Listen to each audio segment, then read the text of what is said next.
दोस्तों आप सबने बहुत सी बॉलीवुड मूवीज के हिट सीन्स देखे होंगे, पर क्या आपको पता है कि इन फिल्म्स को बनाने के लिए एक्टर्स और डायरेक्टर्स को कितनी ज्यादा मेहनत करनी पड़ती है। वेल, आज की इस वीडियो में मैं आपको इंडियन फिल्म्स के बिहाइंड द सीन्स दिखाऊंगा। तो शुरू करते हैं अपना काउंटडाउन।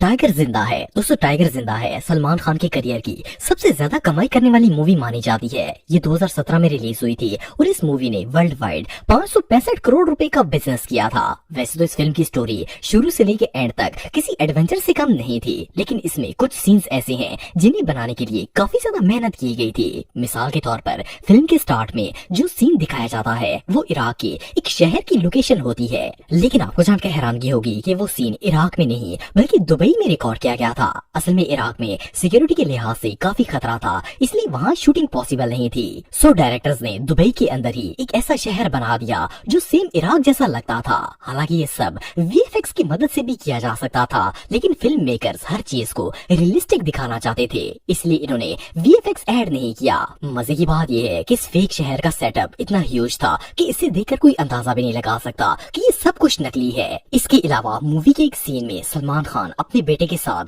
बर्फीले जंगल में लकड़ियां काट रहे हैं कि अचानक वहां भेड़िए आ जाते हैं। वेल, इस सीन की शूटिंग ऑस्ट्रिया में की गई थी और उस वक्त वहां का टेम्परेचर -20 था। 25 दिन तक सलमान खान ने लगातार शदीद सर्दी में शूटिंग की और इवन सर्दी की वजह से इन्हें बुखार भी हो गया था। लेकिन इससे भी शॉकिंग बात यह है कि सीन में जो भेड़िए दिखाए गए हैं वो सीजीआई नहीं बल्कि बिल्कुल रियल हैं। वैसे तो ये ट्रेंड वोल्व्स थे, लेकिन फिर भी ये इतने खौफनाक थे कि इन्हें देखकर किसी के भी होश उड़ सकते हैं। इन भेड़ियों का एंग्री शॉट लेने के लिए फिल्म मेकर्स पहले इनके आगे गोश्त का टुकड़ा फेंकते, फिर इन्हें खाने नहीं दिया जाता था, जिससे वो गुस्से में आ जाते और खाने के पीछे भागना स्टार्ट कर देते और इसी दौरान रिकॉर्डिंग कर ली जाती थी।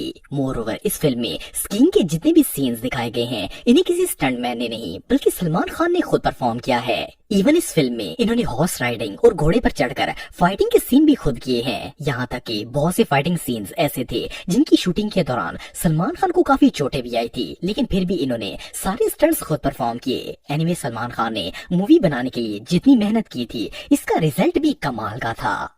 रोबो 2.0। दोस्तों रोबो 2.0 को इंडियन सिनेमा की सबसे एक्सपेंसिव मूवी करार दिया जाता है। वैसे तो इस मूवी के ज्यादातर सीन्स को सीजीआई की मदद से बनाया गया था, लेकिन फिर भी इन्हें बनाने के लिए बहुत ज्यादा मेहनत की गई थी। आपको जानकर हैरानगी होगी कि इस फिल्म के लिए 1300 से भी ज्यादा विजुअल इफेक्ट आर्टिस्ट को हायर किया गया था। इस पूरी मूवी को पहले 3D में बनाया गया, जबकि रियल शूटिंग बाद में की गई थी। इस फिल्म का सबसे यूनिक कैरेक्टर अक्षय कुमार थे, जिन्होंने मूवी के अंदर एक नहीं बल्कि 3 रोल किए थे। वेल, इसमें अक्षय को गेटअप देने के लिए काफी ज्यादा मेहनत की गई थी। अक्षय के लिए सबसे हार्ड टास्क ये था कि इन्हें इस गेटअप में आने के लिए 40 दिनों तक डेली 6 से 8 घंटे अपना मेकओवर करवाना पड़ता था। सिर्फ इतना ही नहीं बल्कि मेकओवर स्टार्ट होने से लेकर शूटिंग एंड होने तक वो कुछ खा पी भी नहीं सकते थे, क्योंकि ऐसा करने से इनकी लुक खराब होने का खतरा था। इन्हें बर्ड लुक देने के लिए प्लास्टर ऑफ पेरिस से बनाया हुआ मास्क पहनाया जाता था और सिर्फ इतना ही नहीं बल्कि इस मेकअप को उतारने के लिए भी 2 घंटे लग जाते थे। इस पर हैंड पेंटिंग की गई थी, इसलिए इसके खराब होने का खतरा होता था। इसके अलावा अगर अक्षय के परों वाले सीन्स की बात की जाए तो इनके पास परों जैसी कोई चीज नहीं थी, बल्कि इन्हें ग्रीन स्क्रीन के जरिए बॉडी पर लगाया गया था। इसके अलावा अगर रजनीकांत की बात की जाए तो रजनीकांत को भी रोबोट का गेटअप लेने के लिए काफी स्ट्रगल करनी पड़ती थी। इन्हें जो रोबोट कॉस्ट्यूम पहनाया जाता था वो काफी अनकंफर्टेबल और हार्ड टू कैरी था। रजनीकांत के लिए इस कॉस्ट्यूम में एक्शन करना कोई आसान काम नहीं था, क्योंकि वो ना तो ठीक से भाग सकते थे और दूसरा इन्हें जंप करने में भी मुश्किल होती थी। मोरओवर इस मूवी के मोस्टली सीन्स सीजीआई की मदद से बनाए गए थे, लेकिन ये इतने रियलिस्टिक थे कि इन्हें देखकर कोई अंदाजा भी नहीं लगा सकता था कि ये एडिटेड हैं। मिसाल के तौर पर गाड़ियों का ब्लास्ट होना, फिल्म के स्टार्ट में लोगों के हाथों से फोन का उड़ना और मोबाइल से भरे हुए ट्रक का उलटना, ये सब सीन्स कमाल के थे। बहरहाल जो भी हो, ये मूवी वाकई में इनक्रेडिबल थी। KGF chapter 2। दोस्तों अगर केजीएफ चैप्टर 2 की बात की जाए तो ये 2022 के सबसे ब्लॉकबस्टर मूवीज में से एक है। इस फिल्म की सक्सेस के पीछे एक नहीं बल्कि बहुत सारी रीजंस हैं। सबसे पहली बात तो ये है कि ये फिल्म कर्नाटक से कुछ किलोमीटर के फासले पर मौजूद एक ऐसी ही जगह पर बनाई गई है जहाँ किसी जमाने में असली सोने की कानें होती थी, लेकिन फिल्म में जो गोल्ड माइंस दिखाई गई है इन्हें वीएफएक्स की मदद से डिजाइन किया गया था, लेकिन ये काम इतनी महारत से किया गया कि इन माइंस को देखकर कोई अंदाजा भी नहीं लगा सकता कि ये रियल नहीं है। इसके बाद इन माइंस में काम करने के लिए 800 से ज्यादा वर्कर्स को हायर किया गया। जहां बाकी फिल्म्स में डायरेक्टर चंद एक लोगों को कॉपी पेस्ट करके काम चला लेते हैं, वहां केजीएफ के डायरेक्टर्स ने एक साथ ही 800 बंदे हायर कर लिए। इसके अलावा इस पूरी फिल्म में 150 से भी ज्यादा कैमरों का इस्तेमाल किया गया। खासतौर पर फाइट सीन्स को शूट करते वक्त बहुत ज्यादा कैमरे यूज किए जाते ताकि हर एंगल से फाइट सीन रिकॉर्ड हो सके। अगर फिल्म के कैरेक्टर्स की बात की जाए तो इसमें संजय दत्त ने अधीरा का रोल प्ले किया था। इस रोल के लिए संजय दत्त को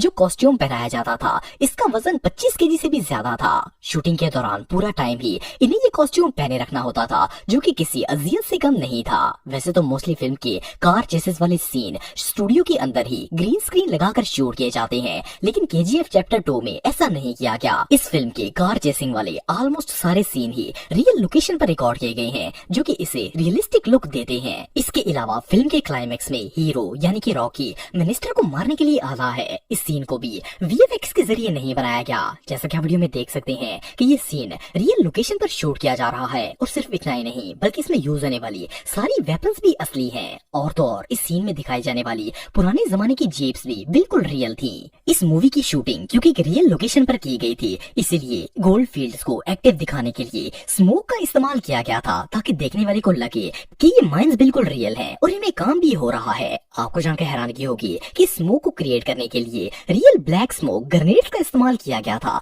ताकि धुआं ब्लैक और बिल्कुल असली लगे। ये सच में कमाल है।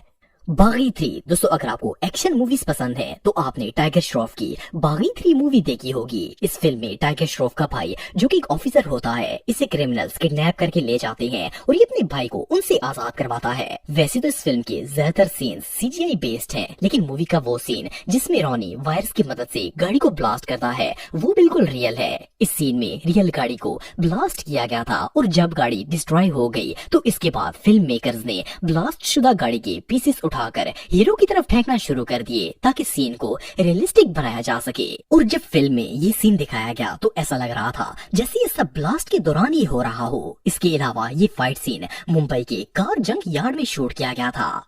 इन सीन्स की सबसे मजे की बात ये थी कि ये सारे के सारे सीन्स बिल्कुल रियल हैं। इवन इनकी शूटिंग के दौरान टाइगर को काफी सारी चोटें भी आई थी। मोरओवर इस मूवी के कुछ पार्ट्स सर्बिया में भी रिकॉर्ड किए गए थे, और उन दिनों सर्बिया का टेम्परेचर भी -15 डिग्री था, और इतने कोल्ड टेम्परेचर में टाइगर को बगैर शर्ट की शूटिंग करनी पड़ती थी। वेल, अब सर्दी तो जानलेवा थी ही, लेकिन एक सीन में तो हद ही हो गई थी। इसमें बैकग्राउंड की धूल और आंधी दिखाने के लिए बड़े बड़े पंखे लगाए गए, और टाइगर को इन पंखों के सामने खड़ा करके शूटिंग करनी पड़ी, जिससे वो बीमार भी हो गया था। आपको जानकर हैरानगी होगी कि इस मूवी में जितने भी टैंक्स वाले सीन दिखाए गए हैं वो सारे टैंक्स कोई डमीज नहीं बल्कि रियल आर्मी टैंक्स थे। लेकिन इन सीन्स को आर्मी सोल्जर की सुपरविजन के अंदर बहुत एहतियात से यूज किया गया था। इसके अलावा टैंक वाली जगह पर शूटिंग के दौरान टाइगर को एक सीन में टैंक के नीचे से गुजारा जाता है। इस सीन को रिकॉर्ड करते वक्त टाइगर ने शर्ट तक नहीं पहनी होती, जिसकी वजह से इसकी बैक पर काफी सारी चोटें भी आ गई थी। सिर्फ इतना ही नहीं बल्कि सीन में हीरो पर हेलीकॉप्टर से जितने भी ब्लास्ट किए गए वो भी रियल थे, और ये एक्सप्लोजन इतने शदीद थे कि अगर टाइगर को एक भी लग जाता तो इसकी जान को भी खतरा हो सकता था।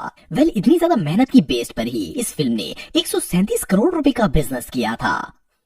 दिलवाले दोस्तों, आप में से बहुत से लोगों ने शाहरुख खान की मूवी दिलवाले जरूर देखी होगी। इस फिल्म में कॉमेडी और एक्शन दोनों ही पीक पर था, लेकिन इन सीन्स का सबसे इंटरेस्टिंग फैक्ट ये था कि इस मूवी के मोस्टली एक्शन सीन्स बिल्कुल रियल हैं और इनमें जरा भी एडिटिंग नहीं की गई। खासतौर पर अगर कार के स्टंट सीन्स की बात की जाए तो इसके लिए फिल्म के डायरेक्टर रोहित शेट्टी ने बल्गेरिया और अफ्रीका से प्रो लेवल के स्टंट्समैन हायर किए थे, ताकि वो उन सीन्स में जान डाल सकें। सिर्फ 1 या 2 ऐसे सीन्स होंगे जिनमें आपको शाहरुख खान कार बैठे हुए नजर आएंगे, क्योंकि रियल में इनकी जगह स्टंटमैन ने परफॉर्म किया था। इवन इन सीन्स में जो कार्स पर फायरिंग हो रही है और जो भी ब्लास्ट दिखाए जा रहे हैं वो सारे के सारे रियल में थे। आप बिलीव नहीं करेंगे कि ये सीन्स इतने खतरनाक थे कि शूटिंग स्पॉट पर एम्बुलेंस और फायर ब्रिगेड को भी हायर किया गया था, ताकि अगर कोई हादसा हो जाए तो लोगों को बचाया जा सके।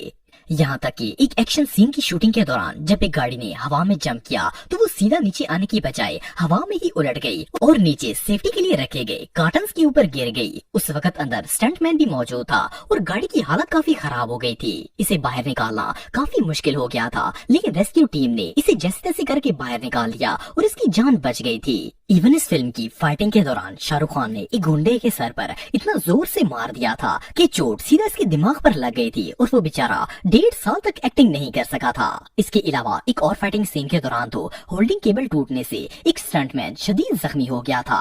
बहरहाल ये बॉलीवुड की उन चंद मूवीज में से एक है जिनमें स्टंट्समैन सबसे ज्यादा जख्मी हुए थे।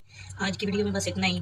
नेक्स्ट वीडियो में देखने के लिए मेरा YouTube channel Atif TV official को सब्सक्राइब करें और अपने बेस्ट ओपिनियन कमेंट्स में दें, लाइक और शेयर करें। शुक्रिया।